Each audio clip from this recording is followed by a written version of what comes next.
Deus não quer que cheguemos primeiro. Deus quer que cheguemos melhores.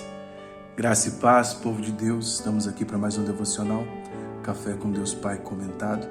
Eu sou o pastor Wagner Melo e hoje vamos estudar sobre esse texto de 1 Coríntios, capítulo 9, os versículos 26 e 27. Diz-nos assim: sendo assim, não corro como quem corre sem alvo, e não luto como quem esmurra o ar, mas esmurro o meu corpo e faço dele meu escravo, para que, depois de ter pregado aos outros, eu mesmo não venha a ser reprovado.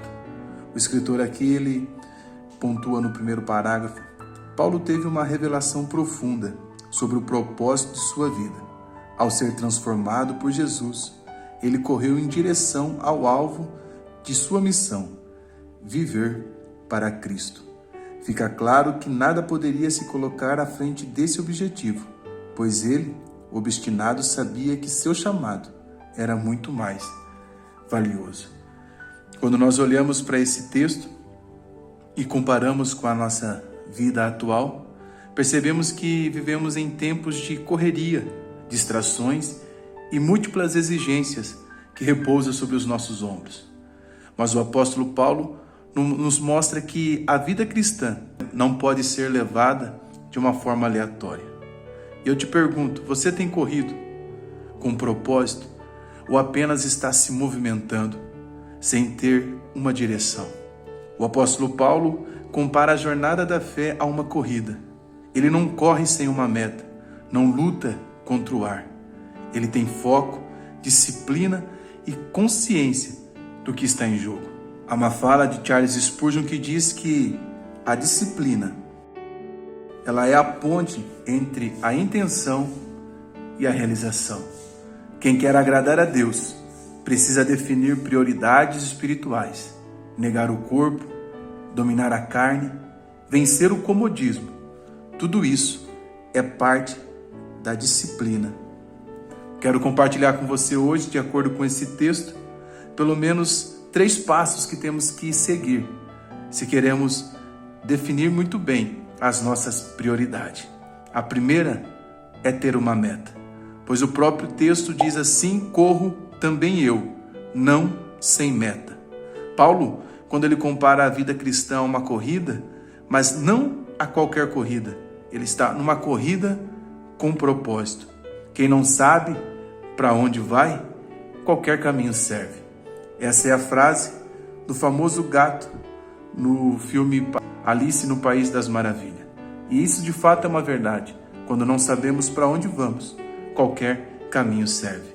Mas Hebreus capítulo 12, versículo de número 11, diz: corramos com perseverança a carreira que nos está proposta, olhando firmemente para Jesus, autor e consumador da nossa fé. John Piper vai dizer que a corrida da fé, ela não é vencida pela velocidade, mas pela direção. O nosso alvo é Cristo. E aqui eu tenho que te explicar algo interessante nessa frase. Preste atenção, mastigue com os dentes do cérebro.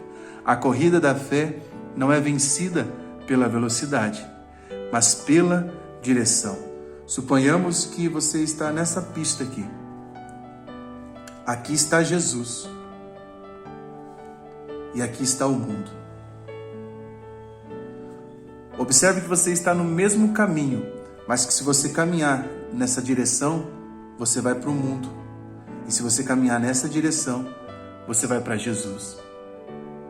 É fácil de entender quando você vê a parábola do filho pródigo. Nós temos um filho que está perdido, porque caminha em direção ao mundo, e vemos outro que, ainda que esteja no caminho que é Jesus, não caminha em direção a Jesus, está estagnado na sua mesmice espiritual. Então, a corrida da fé não é vencida pela velocidade, mas pela direção, porque eu posso estar no caminho certo, seguindo para uma direção errada. Quantos que estão na fé, mas estão fazendo da fé o seu negócio? Quantos que estão na fé, mas não estão vivendo de fato os princípios da fé? Então, mais do que velocidade, nós precisamos ter direção certa. Nós precisamos ter um alvo certo. E o nosso alvo tem que ser Cristo. O segundo passo que nós precisamos dar é termos disciplina. Paulo vai dizer assim, esmurro o meu próprio corpo e o reduzo à escravidão. Qual era o objetivo disso? Que ele mesmo fala que ele tendo pregado, não venha ele fazer ao contrário daquilo que ele ensinou. A imagem aqui é de um atleta que treina com intensidade, negando prazeres momentâneos para conquistar algo maior. Disciplina espiritual envolve renúncia, tempo de oração, leitura da palavra, vigilância contra o pecado. Nós precisamos dominar a nós mesmos. Nós precisamos dominar a arte de influenciar a nós mesmos. Porque muitas vezes nós estamos influenciando outros, mas não conseguimos exercer uma boa influência sobre nós, sobre as nossas decisões. E Provérbios 25, verso 28 diz, como cidade derrubada que não tem muros, assim é o homem que não tem domínio próprio. Nós precisamos ter disciplina, porque disciplina é a ponte entre a intenção e a realização. Você vê pessoas muito bem intencionadas, mas sem realização, é porque lhe está lhe faltando disciplina. Mas não basta ter meta, não basta nós termos disciplina, nós precisamos ser vigilante. Paulo vai dizer assim, para que tendo pregado a outros, não venha eu mesmo ser desqualificado. Eu posso começar bem e não terminar tão bem assim. Nós vamos ler na Bíblia, na segunda carta do apóstolo Paulo a Timóteo, que ele fala sobre Demas, que havia abandonado ele, tendo amado o presente século. Observe que Demas não tinha parado de amar. Ele só havia mudado o alvo do seu amor. Ele amava Jesus, mas agora passou a amar o presente século. Quantas pessoas estão na caminhada cristã que têm perdido a disciplina e porque não tem sido vigilante, tem trocado o seu amor por Cristo, por paixões passageiras. Paulo reconhece aqui o perigo de falar bem e viver mal. Paulo está mostrando que a integridade é a base da autoridade espiritual de qualquer homem e mulher de Deus. Em Mateus 7, 21, vai nos dizer que nós vamos ser reconhecidos não pelo que nós falamos, mas pelo que nós fazemos. Pois o texto diz assim, nem todo que me diz, Senhor, Senhor, entrará no reino dos céus, mas aquele que faz a vontade do meu Pai. A fé verdadeira se revela nas obras, não pelas palavras, mas pela coerência com a vida. Nós precisamos então ser vigilantes, porque o inimigo está todos os dias nos trazendo propostas para tentar nos levar para longe do nosso propósito com Deus.